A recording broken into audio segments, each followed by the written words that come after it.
Hi, everybody. Welcome to the Importance of Immunizations Explained. I'm Liz West, and today we're going to be discussing immunizations for the top illnesses that impact older Canadians, including COVID-19 updates for spring, and whether older Canadians should be getting re-immunized for the measles.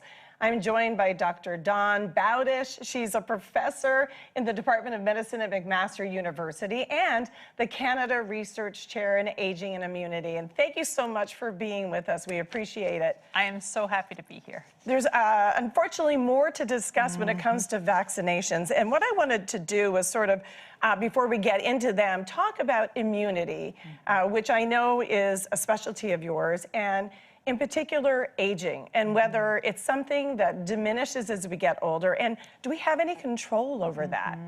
This is such an important question, and I think it has really big real-world implications.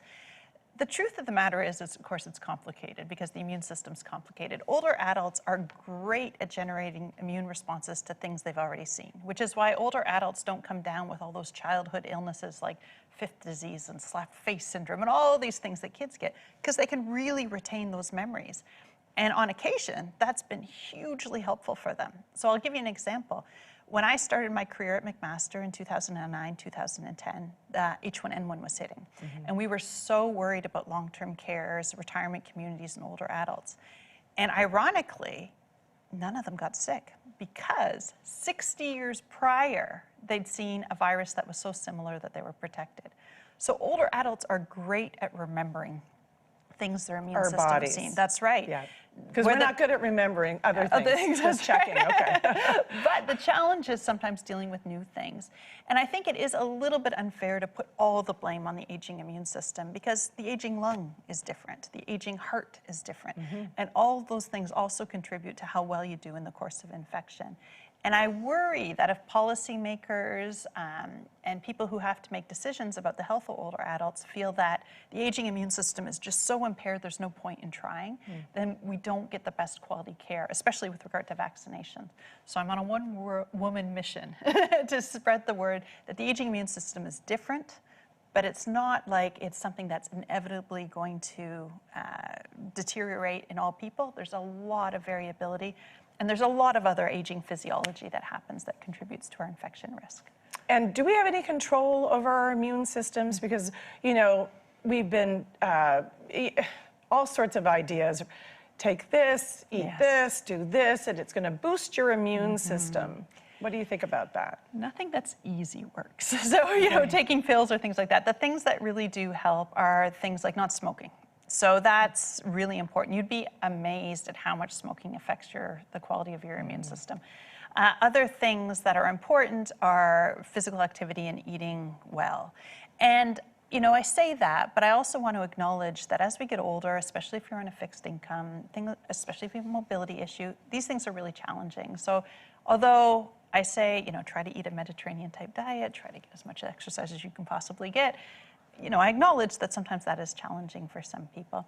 The only other thing that's sort of an easy fix is vitamin D does have a lot of good help. The other supplements are not really, the evidence is not very strong, but vitamin D is a good choice. I think all Canadians probably could use some vitamin D.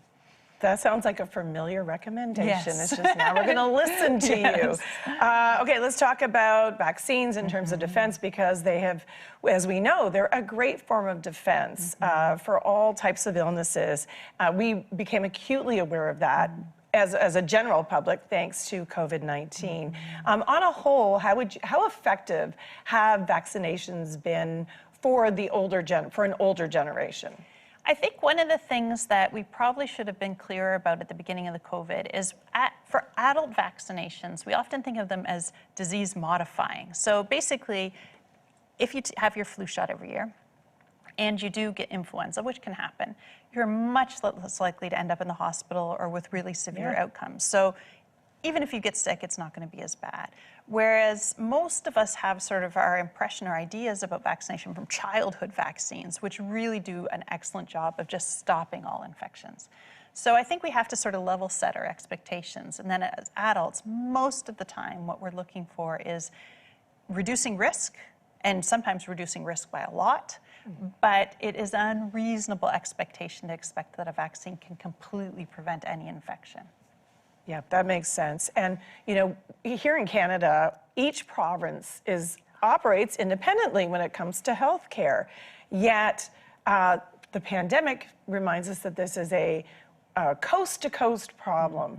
So what do you think the federal government really needs to be doing to add more, make it a more cohesive healthcare system where there is accessibility, like physical accessibility and financial accessibility to all types of vaccinations that really are promoted for older people in particular? I'm really glad you brought this up because it's a source of, I think, endless frustration for older adults who are seeking vaccination. So just to give your listeners a bit of context about how vaccine decisions are made, we have the National Advisory Council on Immunization that sort of reviews all the evidence and makes a recommendation about who should get which vaccines and when. And they actually have a bunch of different categories in there. So for example, in the context of influenza vaccine, they talk about older adults or immunized people, also caregivers, the people who are going to be taking care of them, healthcare workers, the general public. So they make these recommendations based on the evidence, but then each province makes a decision about which vaccines they're going to buy and who they're going to give them to. And what this means is that across the country, you have some people have to pay for a vaccine that's recommended. The evidence suggests it's helpful, but they have to pay for it. And in other provinces, they don't. Or the provinces may sort of have different rules about the age based on the economics of this. So personally, what I would love to see is I would love to see some consistency, because I can't imagine a world in which Canadians feel that an older adult living in one province is less deserving of protection from a vaccine than an older adult living in another province. I just can't, to me, it's not consistent with how Canadians want our healthcare system to work. Yeah, and that makes a lot of sense, but I hope that's something that's on the horizon. Maybe that's, comes out of the pandemic, because we've been immunized for other things for generations. I want to ask you about COVID-19 now, specifically, and we don't talk about it as much. It's certainly not front page news as much, but why is it still a concern? So it hasn't yet settled into sort of a very seasonal pattern. So right now, actually, there is a little bit of COVID still circulating, and it's still a major cause of hospitalizations for older adults, and it can also trigger other health conditions. So most Canadians don't know that the #1 cause for hospitalization for people over 50 right now is COPD, a chronic lung condition, and that is frequently triggered by infections. Historically, we'd see around sort of the fall, Christmas season, the COPD would go up because there's more viruses there. But now what we're seeing is a steady state over the sort of good times, the summer months, because they're being triggered by COVID as well. So COVID hasn't gone away. It's still a major cause of hospitalization, and it compounds other health issues. There's no world in which somebody who's living with a chronic lung condition or a heart condition is not at higher risk of having problems if they get COVID. So keeping older adults out of hospital is so important. The other reason is because, as we get older and if we end up in a hospital, it is so hard to get back to where we were beforehand. You lose muscle mass when you're really sick. You lose mobility.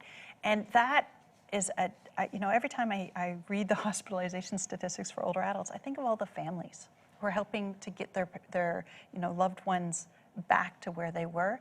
Puts pressure on our long-term care system, our home care system. It is essential to keep older adults from getting COVID so that they don't end up in hospital. I just want to ask you about what you've said, how it's sort of a continuous factor right now, but what happened to if we're outside, so we're not interacting in a contained space, therefore we're less likely to catch like the flu and the colds, which we do typically when we're inside. So doesn't that improve things in the spring, summer, fall? So we had, what was interesting, until this year, we had these sort of waves of COVID every 3 to 4 months because it seemed like it was so contagious and so good at evading our immune system that we only got like short periods of 3 to 4 months, and we had waves in March and during the summer. This year's different. And I think partially it's because we have lots of people vaccinated, partially because the variant that's circulating now is a little bit, doesn't seem to be able to evade our immune systems quite as well. And what's the name of the variant? Right now we've got JN.1. JN.1, okay. And I think partially because we get to move outside for a lot of our socialization. Right. So just before I came to see you today, I was looking at the Australian data because they're just entering their winter. Right. And so we often use them as like our crystal ball. And they had a lovely long period of low COVID over the summer. So fingers crossed we won't see a uptick of a wave at least until the fall season. Okay, earlier I think you mentioned the National Advisory Committee on Immunization, and they've updated their COVID guidelines. What are the key takeaways for that now that we're all ears to know it's ever present? Yes.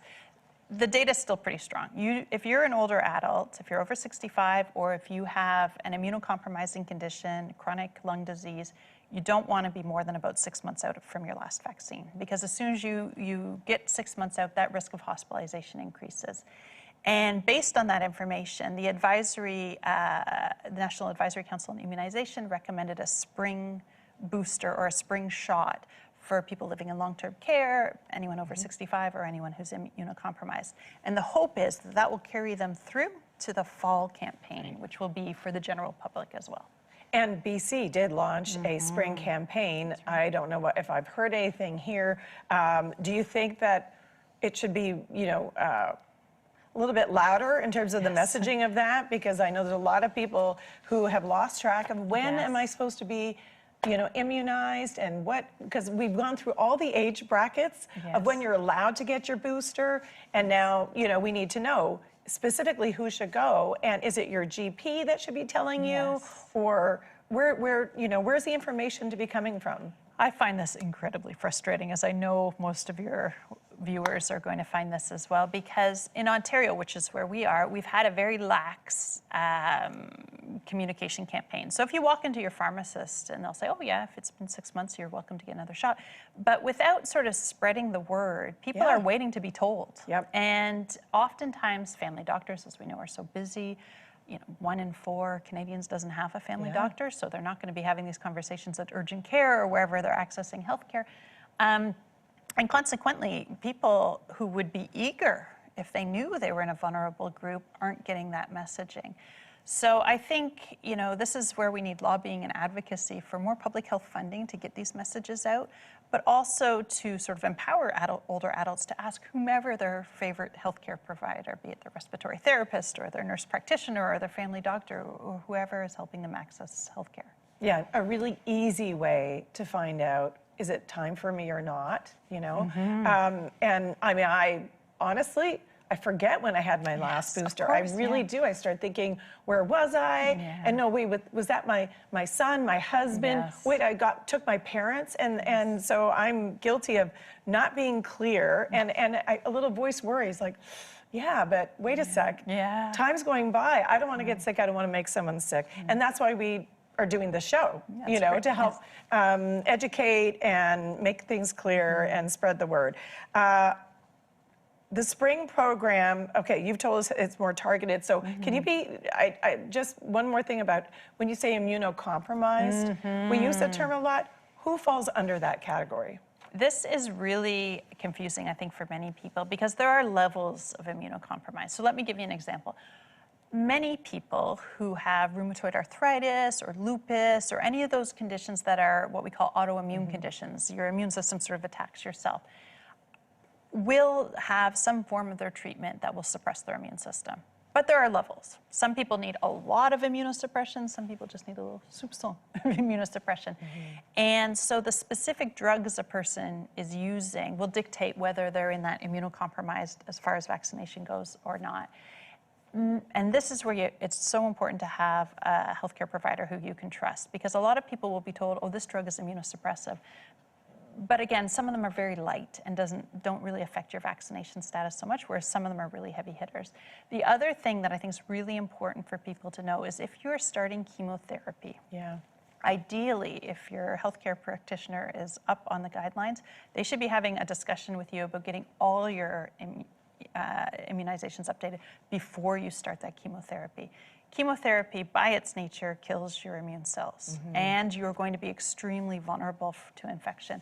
So anyone, even if you aren't on a drug that's immunocompromising at this very second, but you're about to start chemotherapy, that is definitely a time to get your vaccines updated to protect you through that really vulnerable period. I'm going to tell you a personal story. One of my family members is on chemotherapy, and his oncologist said, you need to get your shingles vaccine. And his GP said, the shingles vaccine won't help you. And I think we went with the pharmacist who said, well, it's not going to hurt. Yeah. But literally 3 different answers. I felt like there was no solid one person that could definitively say, get it or don't get it, because sometimes you're afraid, the side effects of feeling ill after a vaccine.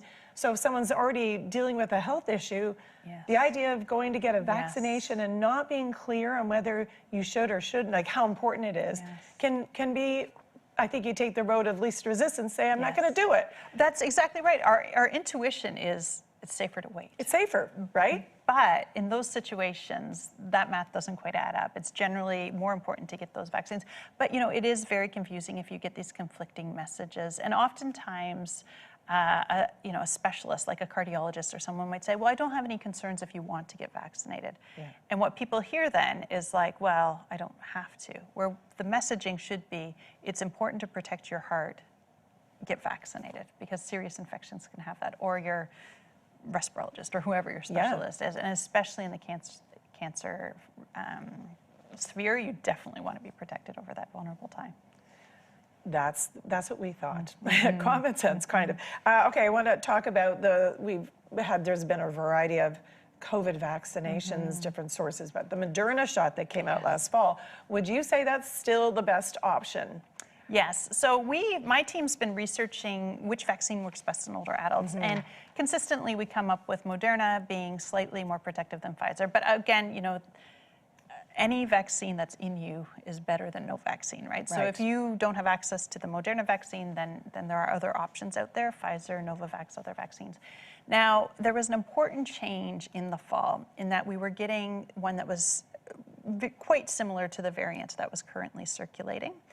And now in our spring campaign, we will be getting one that's a little bit outdated with regard to which variant we currently have. We are expecting in the fall an update to the JN.1 that I told you about. Nonetheless, I have no worries about people going and getting them, because the one we had fall and the spring, even though it's not a perfect match, outperformed my expectations for how well it protected older adults. How do you know that? Unfortunately, we have to wait and count infections. And this is, it's been a wonderfully fulfilling field to work in over the pandemic, but it's also been challenging because by the time the data comes in, it's 6 months down the road and we're working with some new variant and we have to start all over again. So oftentimes we have to sort of use the best available data that we have at the time and make a prediction.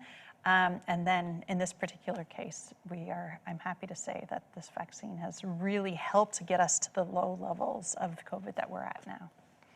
When you talk about variants, do you know how often they mutate? Is it every year we'll see, like the flu, we see a new variant? Well, now I'll confess to having been wrong in one of my predictions very early in the pandemic. I had said, this is a coronavirus, and they tend to be slow mutators. So unlike flu, which is a fast mutator, we probably don't have to worry too much about variants. And I was wrong, because there were just so many infections all over the world that even a rare event, like a mutation that leads to a new variant, happened, and it happened a lot.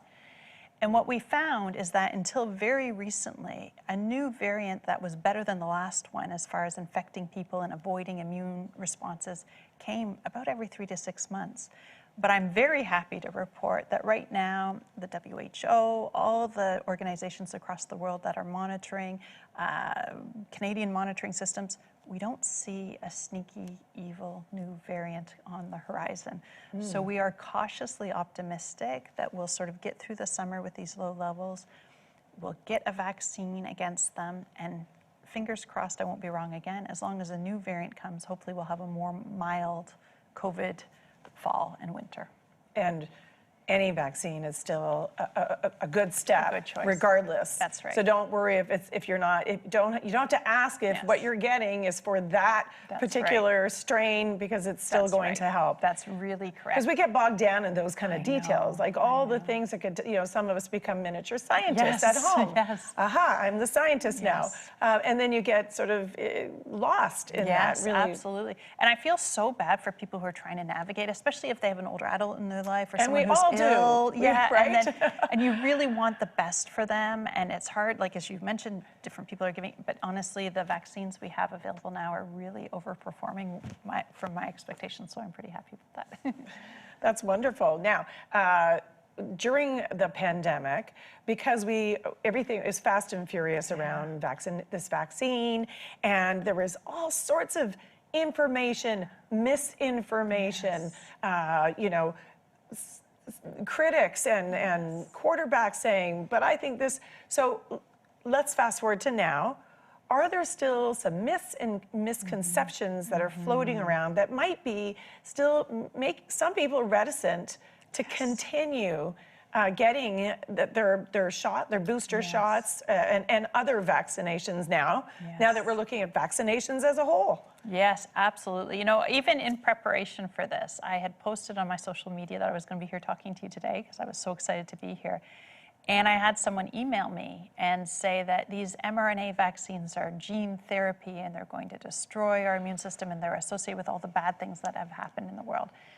So despite the fact that you and I are trying so hard to get really good quality information out for people, there's a huge void. And a lot of the misinformation is actually funded by organizations that use GoFundMe campaigns or things like that to raise money to put out this misinformation.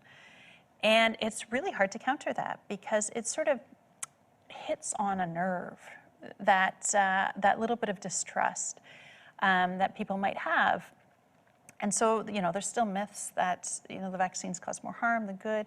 And I feel, as an example, one of the studies we're working on in my lab right now is a study to show that getting these vaccines every 6 months doesn't have any bad effect. And we're doing that to sort of counter some of this misinformation. But of course, to do good science is slow, really slow. And I can't refute misinformation as fast as somebody can make misinformation. So I would just say for your listeners, every study that has come out has suggested that the risk of getting sick for an older adult far outweighs the small but present risks of getting vaccinated. And I hope that everyone has a healthcare provider they can ask tough questions of. My concern is that in this terrible situation we have where people don't have family doctors, they don't have those healthcare providers they can trust. Right, there is the pharmacist. The pharmacists are amazing. Is wonderful. They're my favorite Are there people. any myths or misconceptions that you just want to share right now so, that you want to put an end to right here and right now? I would love to. So I think one of the ones that I think of all the grandmas and grandpas out there. And what do we want more than being a grandparent? I mean, I know my children are too young for me to be contemplating this, but I am already looking forward to that. So if all the grandmas and grandpas out there could speak to their children who are thinking about babies, about how important vaccination is during pregnancy. One of the things that the older generation probably remembers, but the younger generation has completely forgot, is that serious infections during pregnancies hurt babies. And serious infections during pregnancy used to cause birth defects, stillbirths, babies who died shortly after birth because they weren't getting the oxygen they needed. Grandmas and grandpas need to have these conversations to make sure that they get the healthy grandbabies they deserve.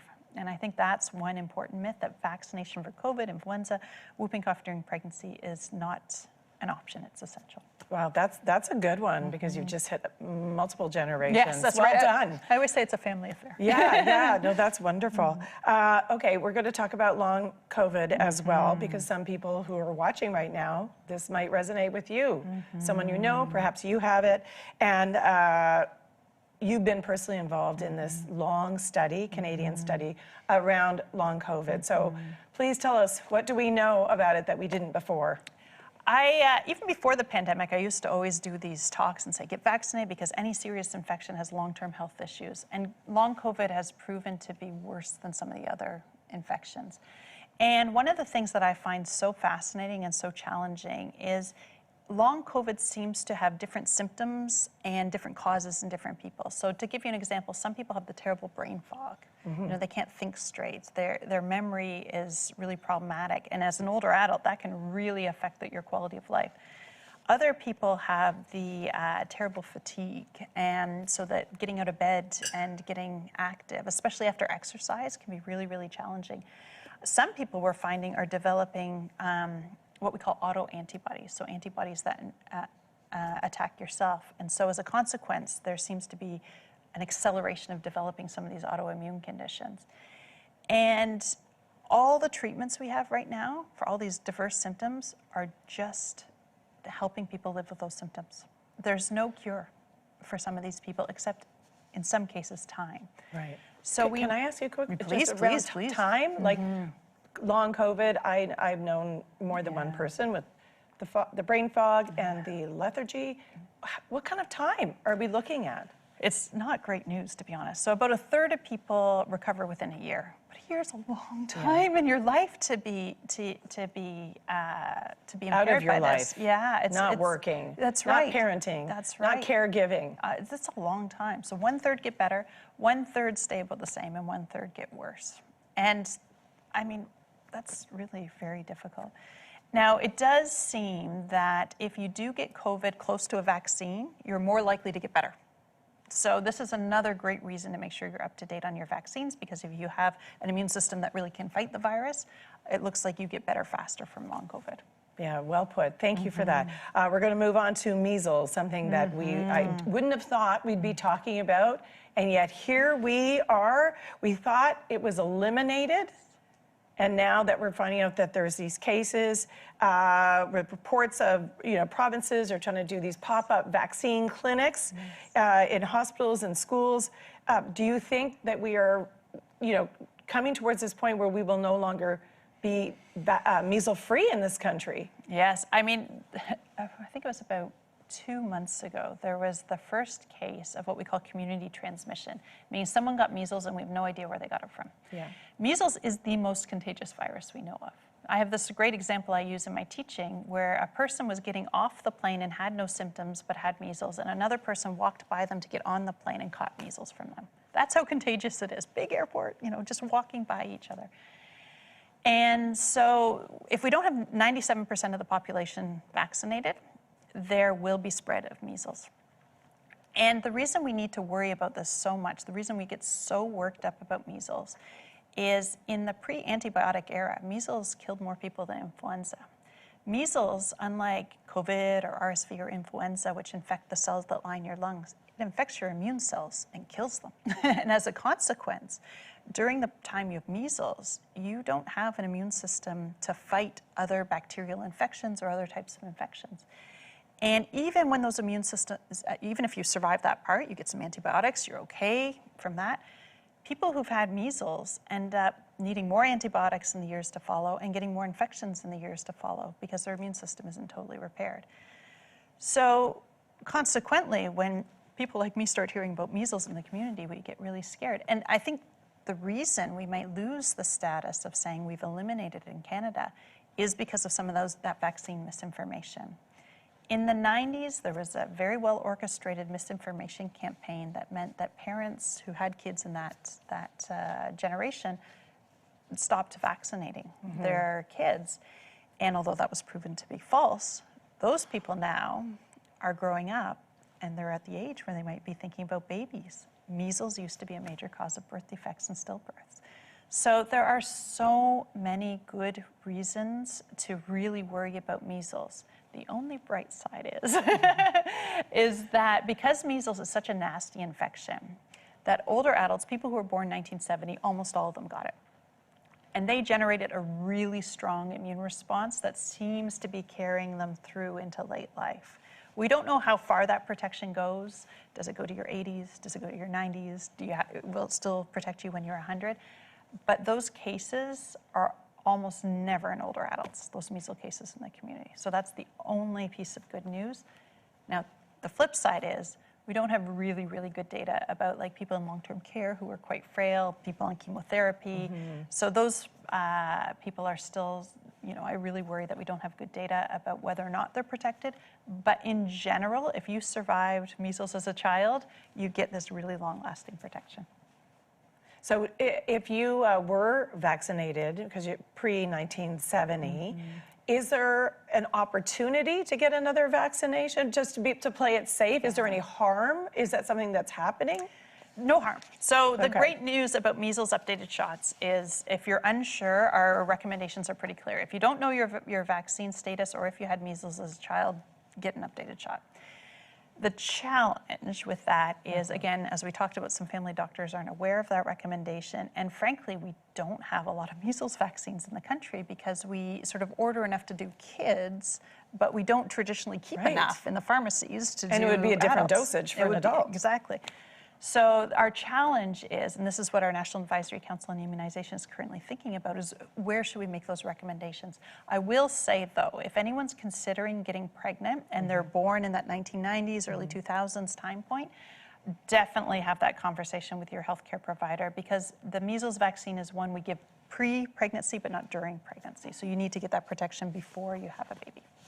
Well, CART members have been asking about boosters for measles because many would have participated in the program in the 60s that you just talked about, but there's no record to confirm that. Right.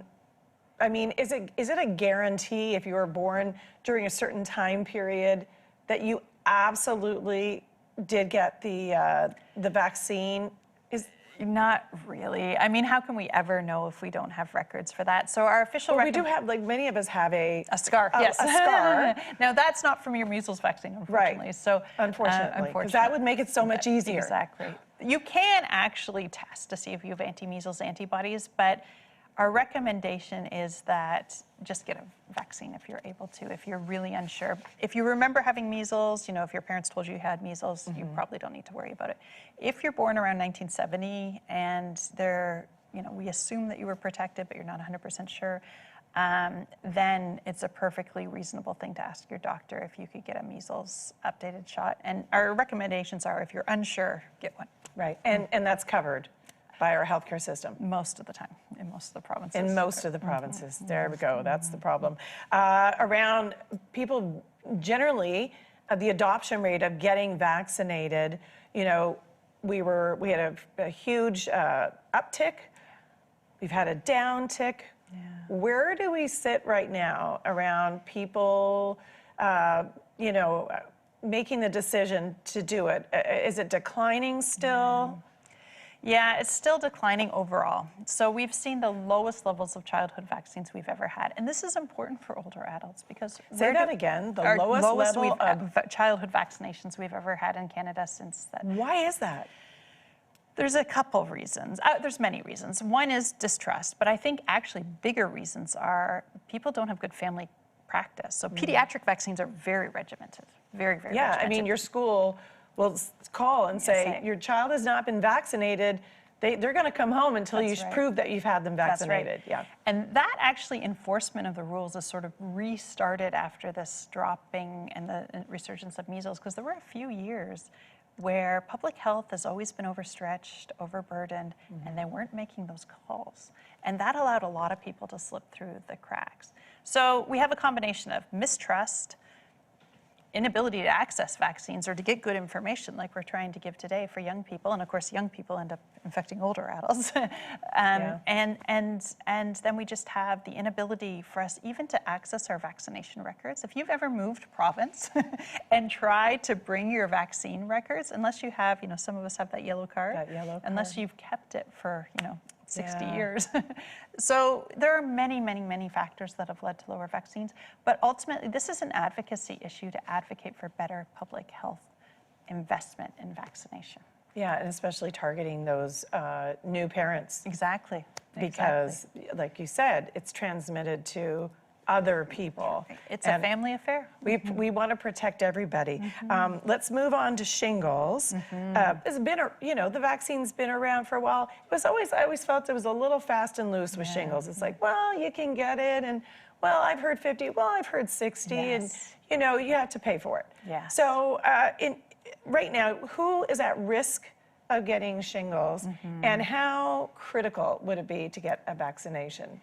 So shingles is one of the weirdest, I think, infections we have, because what it actually is the chickenpox virus, which you likely had as a child.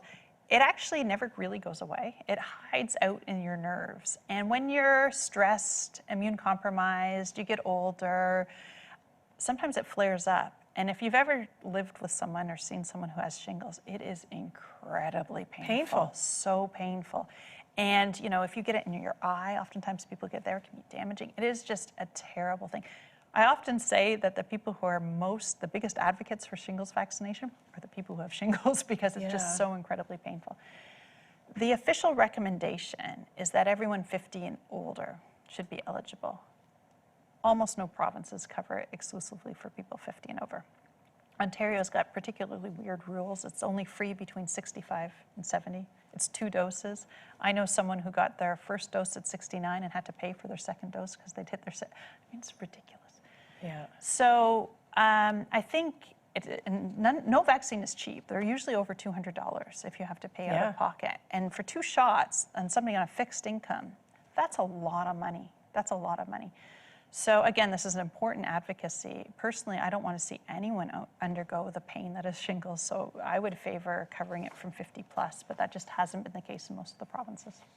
Yeah, how does it factor in shingles with things like COVID, for example? I mean, are any of these things interconnected? It's a great question, because there were some studies early in the pandemic that were seeing shingles we call them reactivations, because the virus comes back post-COVID. And the idea was that, in fact, the COVID virus, your immune system's busy dealing with that, and so it doesn't keep the shingles virus under control. And we haven't seen the conclusive data come out with that yet, but certainly anecdotally, I've heard a lot of stories who've had shingles flare-ups after weeks or months after their COVID infection. So we will have to wait and see. But you're exactly right. Viruses do have this weird habit of playing and fighting each other, and your immune response to one might make you vulnerable to another. Could we be headed towards a super vaccine that hits on all, because it would eliminate so much trouble, just, all in one. Yes. So one of the companies, vaccine companies, is now doing trials of a RSV, COVID, influenza triple shot. I love that idea, because can you imagine how effective it would be? One shot, you got yourself covered. You don't have to worry about coming back for 3 different vaccines. And I think there is a lot of interest in combining them. Some of them will probably always have to be separate, just because some of them don't play very well together. An immune response to one, if you have it at the same time as another vaccine, they don't work quite as well. So we'll probably always have to have a few that are separate, but I love the idea of trying to combine those seasonal ones. And with the mRNA, that's a lot easier than in traditional vaccine manufacturing. Be like when we were kids, something at a certain age, and this is just, you walk in and you get it. I want to talk about pneumonia, which is a bit of a catch-all term we use for viral bacterial infections in the lungs, often caused by the flu, and it can lead to permanent frailty. There is vaccines available, but again, it's each province is different, and the promotion is different, the cost is different. Do you think there is the political will at the federal level to come up again with a more cohesive plan, especially helping people that are most at risk of the flu? This is a dream of mine. I mean, pneumonia is on the top 10 causes of death in Canada. Can you imagine that we have vaccines that reduce the risk of something that's in the top 10 causes of death in Canada, and we're not maximizing that tool? I mean, to me, I find it shocking.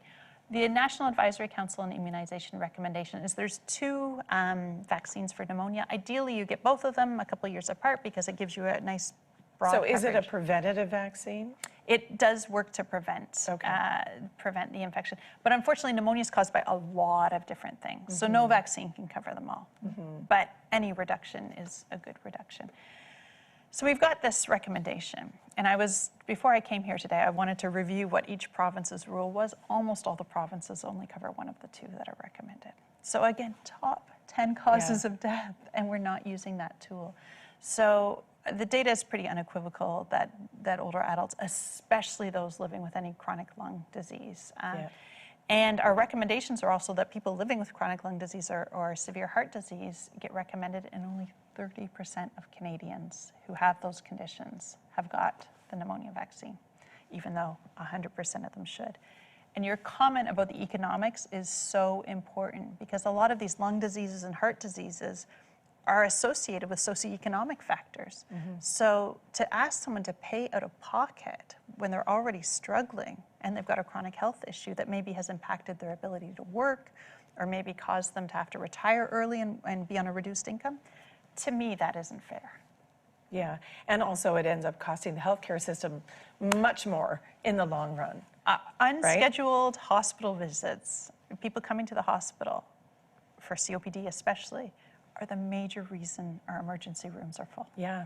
Hallway medicine is because we're not appropriately using every tool we have to fight infections. Right, and that's why it's great that we're covering so much of this information on today's show. Flu and RSV, that's a fall and winter. We usually see them spike, RSV being a new word for us. Yes. We're learning.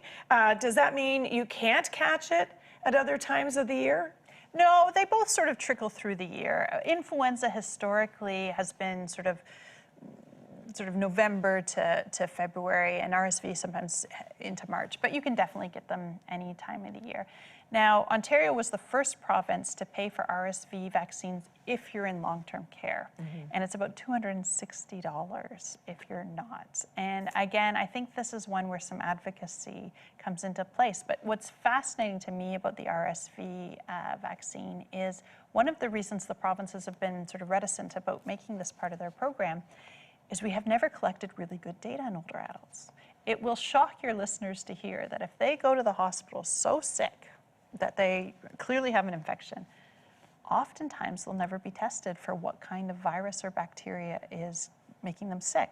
And as a consequence, we don't know how much RSV there is. And as a consequence, the provinces are like, I don't know how much this is going to help. Right. So this is why we need to have research, continual research, so we know how big a problem these viruses are. Anyhow, RSV scares me a lot because it does seem to be associated with a lot of heart attacks afterwards. So I'm personally advocating very strongly for RSV vaccination for everyone over 65. Okay, that's great, because Denise just wrote in and she wanted to make sure, that's the question she had. Should I be getting an RSV vaccine if I'm 65 or older? What about people with heart health issues? Should they be getting it younger because there's a connection? That data, again, we don't have as much data as we have to make a good recommendation. Generally, certainly with the context of lung infections, we say people who have chronic lung disease or serious heart disease. And there's a bit of a distinction. So for example, if your cholesterol's high and you're on statins just to get your cholesterol down, that probably is a pretty minimal risk. If you've had a major heart attack and major surgery, then we put you in a much higher risk category for vaccines.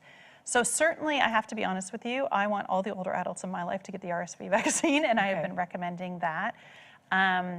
But we don't have as much data for that advocacy piece to really push for all the provinces to do the same. Yeah, because it needs to be really available. I want to ask, Diane has a question. She's watching. Love that we're getting these questions. If you've had the chicken pox, do you need to get the shingles vaccine? Interestingly, the answer is yes, and that's because of the weirdness that is chickenpox. So chickenpox is caused by this virus called varicella, and what happens is you get your chickenpox, you get your scabs, you have your fever, you have your week off school when you're sick, when you're young, and then you think you're better, but the virus hasn't totally disappeared. So shingles happens when it reemerges after often decades after you had that initial infection. So ironically, if you've had chickenpox, you definitely want a shingles vaccine because that virus is still hiding out and can make you sick at some future date. What will be really interesting is our kids now are getting chickenpox vaccines. So they may never have chickenpox, and the hope is that that means they will never have shingles. Yeah, that's definitely not, it's sort of counterintuitive. Very counterintuitive. Right? But I had I had one of my shingles shots, and well, I knocked you out, I'm sure. No, it didn't. Oh, good. I didn't. It has the most side effects. Oh, does it? Don't tell anybody that. I don't get side effects generally, so I think it could be individual. Yes. Besides vaccines, what other things do we need to remember to keep ourselves protected? Vaccines can only do so much. And I think the things that we really need to remember is that air quality is really important. In the early pandemic, our long-term care sector was absolutely devastated by COVID. Yes, some of that is because people are older and frail, but it's also because we were crowding too many people in rooms and we had no rules about clean air. So if you want to protect yourself, a great thing to do is prop a window open if you're having a big family gathering, you know, or be outside when you can be outside. I still wear a mask most of the time when I'm indoor because I figure why take the risk. And, you know, I think another thing that's really hard for families to do is to remember that a minor infection in kids can be a serious infection in grandparents. And so because we're not testing for COVID as much anymore, you know, I can tell you all sorts of anecdotal stories about people who are babysitting their grandkids and the grandkid just had a little sniffle and then grandma and grandpa gets RSV or COVID or some other really serious infection. So as much as you're able to not socialize if somebody's got symptoms, that will help too. Right, and you know, keeping your hands clean, yes. Yeah, yes. not touching all those your good face. Habits, that's right, all those good habits we had over the pandemic. You've been a fantastic guest. Thank you so much. Thank you. So much information, resources that are available to address questions or concerns. Well, we talked about the spring campaign against COVID-19, and you can go to the website to go to for that is covid19.immunize. covid19.canimmunize.ca/home. That'll be up on your screen. Are there any other resources you recommend? You can go to the National Advisory Council on Immunization, and they have summary statements to give you the most recent data. You can also look at trusted sources of information, including CARP has some great information. Everything Explained has always had some great links on their website that are really reliable as well. Thank you so much for being here today. That was outstanding. We covered so much ground. Dr. Dawn Bowdish, thank you. I know you took time out of your busy schedule. And thank you for being with us as well and tuning in to everybody at home who was watching. Please check out everythingexplained.ca to share this episode, or you can watch past episodes of Explained from the Zoom Replex in Toronto. I'm Liz West. Have a great day.